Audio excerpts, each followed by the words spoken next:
Well, good evening, good afternoon, or good night, wherever you are at today. This subject here is going to be a little bit hard to hear, but it needs to be said. First of all, I'm not in the coffee house today because the subject is not fit for talking in public, but it needs to be talked about. There's a movie that came out called Sound of Freedom. It's basically about um,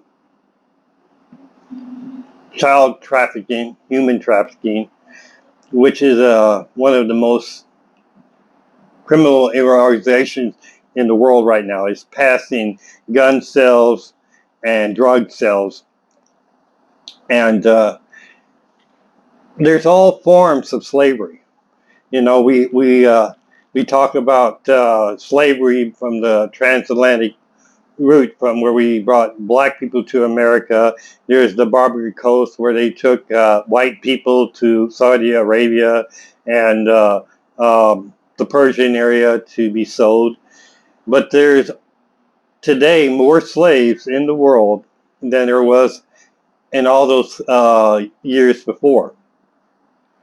The one that Sound of Freedom talks about is how they will take children and sell them for sexual exploitation, and that, or they can be sold also for, the boys could be sold for to work in cocoa factories, or rice mills or anything like that.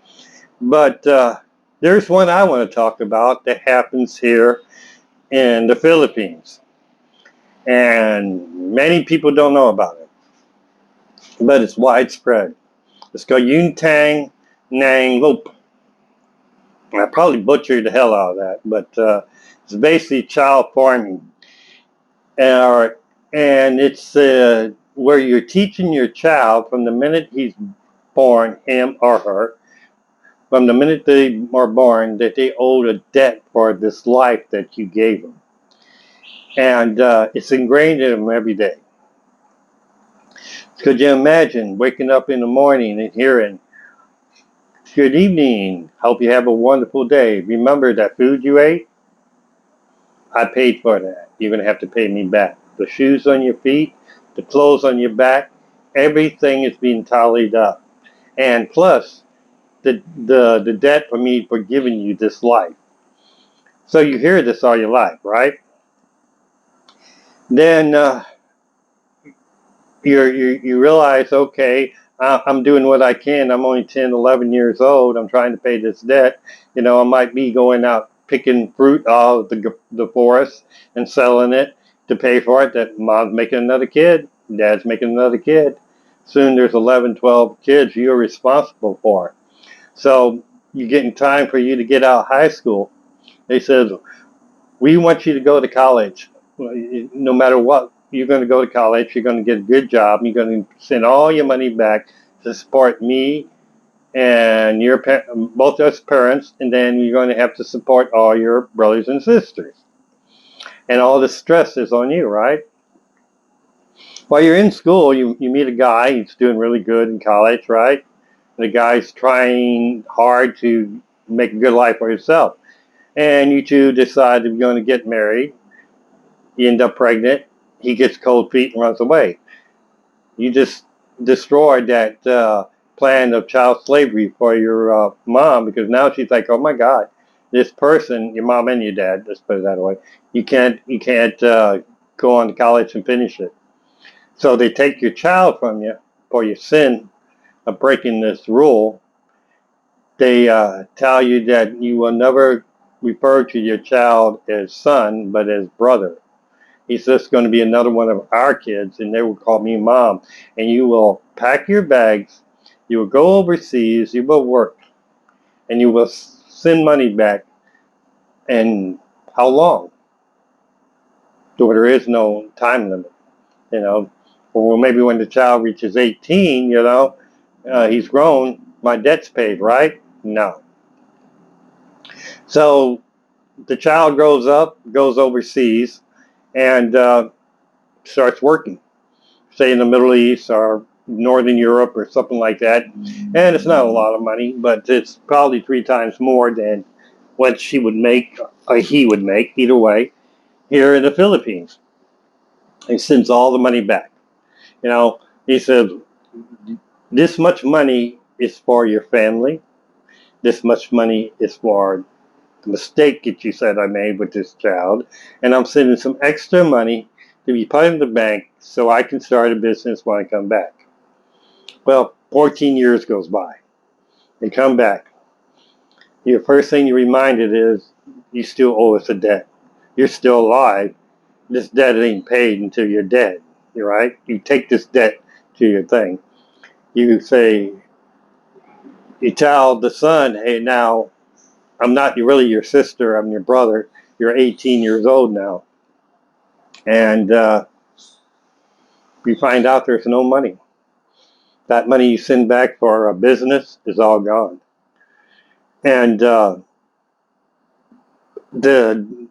greed that I see in this thing, like the Sound of Freedom, is so prolific. It's like they're not happy with one child doing that, so that's why they made more. The second daughter marries somebody from overseas, and now that person that she married inherit the debt that she had from her family. How can I say this? Okay, once you marry somebody from a belief like this, the foreigner is responsible for the debt now. So they have to start paying money for the father, the mother, the brothers and sisters in the house. And if the brothers and sisters have children, responsible for them too. Okay, so they got that life debt. So you think that the oldest daughter would be free from it now? She done paid her time. Nope. They're telling her she has to go overseas, and then she meets a foreigner, and there's a big family meeting. My wife goes to work. I go to McDonald's and I sit down with 7 brothers and the mother. Whereas I'm explained the tradition of Utang, Nang, Loob, child farming, and debt for life. And that they're all counting on my wife to still support them. And that she was going to go overseas, but they're happy that she met me. And they were always praying that she would meet a foreign guy who has plenty of money to take care of the family. And I'm sitting there like this, like, what? I quickly made it clear that I didn't sign on to take a debt of somebody else, and I'm not into this child farming, that it was actually legal in the United States. And which time they said, well, that's fine. We don't expect you to pay anything to us. And I'm like, wow, that was pretty simple solved, right? No. Because the next words were, if we need any money, we'll just get it from our daughter. We'll never ask you for it. We'll just ask our daughter for it. And since she owes the debt, it's her responsibility to get it. I'm like, so you're telling me that this debt, being born into debt, she can never get out of that. And if I really love her, I'm just going to let her take my funds and give it to you. I'm like, well, that ain't going to happen. Anyway, we got married. None of the family showed up because they didn't like that concept, right? But, it brings to the thing that, okay, if you're a foreigner and you marry somebody, you need to look at this family, see if they're working, if they're not. Because if not, and they practice this, you're going to be saddled with this debt. And if you want, even your wife could be a very good person. Most of the time, she won't go against her family. And if it came to supporting her family or deceiving you, you're going to be deceived. You're going to be told this or that. You'll be told a story like, oh, somebody broke their leg, or somebody cut their finger off, somebody's dying from TB, and they need money right away. So you quickly go to your bank account, you send it over, but no, it was used for food. Or they need to come up and they want to visit us, so you send money to for them to visit you. They goes for food, for electric, or whatever school things going on, or whatever birthday parties going on. The child is never out of that debt, and it's like Stockholm syndrome. I know that most of you probably don't know what that is, and that are a better example is Stockholm syndrome, but it's also uh, grooming. It's where they've been groomed all their life, and if it's all about respect.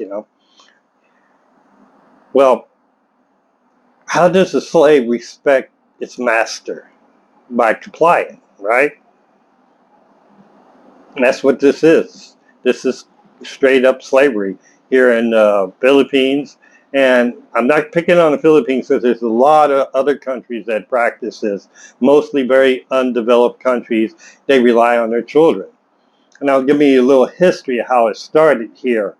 I'm going to try it again. Utang Nang Loob, probably destroyed it again anyway, child farming. It goes back in the 50s and 60s. Agriculture, they were trying to pull themselves out of poverty here, the government was, after they won their independence. So they told their people, if you want to get rich, if you want to have a wonderful life, make as many kids as you can, and then put them to work in the farms, farming. So the more hands you have, the more money you coming into that family. And it kind of made sense back then, because if you're a farmer and 90% of the people who made money here grew sweet potatoes, rice, or whatever, the more hands you had, the more you can plant, the more you can pick faster and make money. And if you have kids, then you didn't have to worry about paying for that. Well, then you get close to this late 60s and 70s, and comedy starts changing, political stuff starts changing. Farming is no more the option. So they start saying, well, we got to make money. So what we do, we got to send children out at an early age to go work, be maids in people's houses, and they can send the money back. Or we send them to Angel City, Manila, Cebu, and say, work the streets. You have to sacrifice your body to another man so we can live. Then we get to the OFWs, right? Now you can send your child overseas, and he'll work. You get a little trade or something. Maybe you can sew clothes. So he works for a textile factory in Japan or Korea or Saudi Arabia. Or you send him to work in hotels, or be maids, or comfort women for the rich people in the Middle East, and then they send the money back. Now they're making probably 4 times as much. But here's where the sad thing is. And, this debt can never be paid.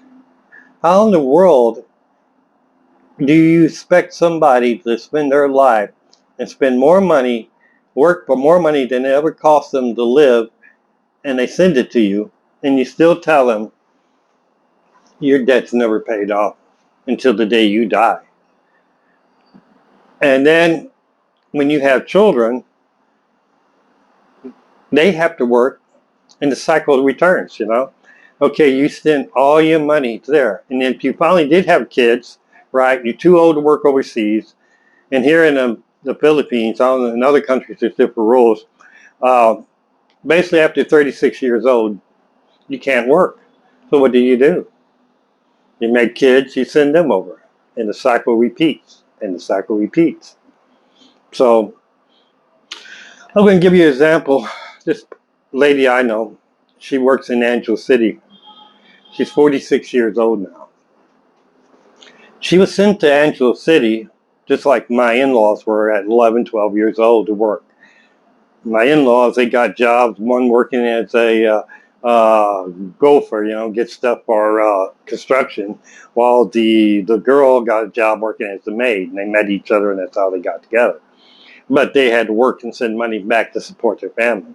But this one girl, she had to work the streets. The mom and dad knew exactly what she had to do at 11, 12 years old. Let every man ride her like a horse, to get her money. Well, she sends the money back, and she's about 18 years old. And she meets this guy, She's been doing this, working the streets and working bars. She finally got old enough where she can work in a bar. And she met this nice German guy. German guy says, hey, first time here, I really like you, I want to marry you. She said, wow, I'm free. She calls her mom and dad. And they said, well, that's great. I hope you marry him, but you realize you still owe that debt. Even though you've been selling yourself to these men for 7 years, you still owe us this debt. How are we supposed to live? We can't sit here and drink Red Horse all day and play video games and karaoke if we don't have money. I mean, they don't encourage them that maybe they should get a job and support yourself. Nope. So they say, bring him here. We want to meet him. They bring the German down there. The German sits there. And they all gather around him. Same story I told you a little bit earlier, right? Everybody sits around him and they tell him, okay, there's a house that needs to be paid for. We got a 20-year loan on this big house that we all live in. If you want her to marry her, you have to pay this house out. We also have an electric bill and water bill, and we need to be took care of. This is how much it costs for food for us to eat. You're going to have to pay that, and we expect this plus whatever, a quarter of your income if you want to marry my daughter. And he shook his head. He's like, are you crazy? I'm marrying your daughter. I didn't do this. He's come from a different culture, right? They go, and then the daughter comes to him and goes, this is the culture. I was the only income for my family. Without my money, my brothers would have to get a job, and my sisters would have to get a job. My mom and dad, my uncles, my aunts would have to work. And he goes, let them work. So they go back to the thing. She's all upset. She goes, sleeps on the couch. Next day, he leaves her a note and says, I'm sorry, this ain't going to happen. So she was 18. She's 46 years old. She's in the Angel City now. Now her job is going to the province, finding other parents who has too many children and bringing them to Angel City and basically pimping them out to the girly clubs or on the street. Or maybe if somebody needs a maid, she does that. And then she's still sending all that money home. 46 years old, from the day she was born to the day she could work to the day she is now, sending that money home, trying to pay that debt. And she had a decent man willing to take care of her, but he had to walk away because he didn't want that debt. Somehow this has got to stop in the Philippines. And it's got to stop in other countries too. Just like in The Sound of Freedom, this whitest guy made this movie. It made me want to make this video here. Was to bring knowledge to what's going on. I mean, could you imagine me and my wife being married, and since I'm older than her, I pass away, and she says, okay, your dad's dead now, I need some more money, I'm not happy with what I got, you're going to have to go out there and work and just give me your cash. Or if we, 4 or 5 kids, we have 4 or 5 kids, which is not going to happen because we both decided that we're not going to have kids. And she has a child from another man who's 23. We would never ask him to support us, even though the family is still coming toward us, asking us to do this for them, and it still don't happen. I mean, it is happening a little bit because there's always little ways they wheedle stuff out. It's not much money, but it's like 220,000 pesos in the last 3 years they got out of me, and I don't know, see a dime of that back. I'm pretty sure, And but anyway, I wanted you just to get out there. And if you can, go watch that movie, Sound of Freedom, and think about this video I made and what goes on here. And I'm pretty sure in every country there's some type of exploitation of children for financial gain.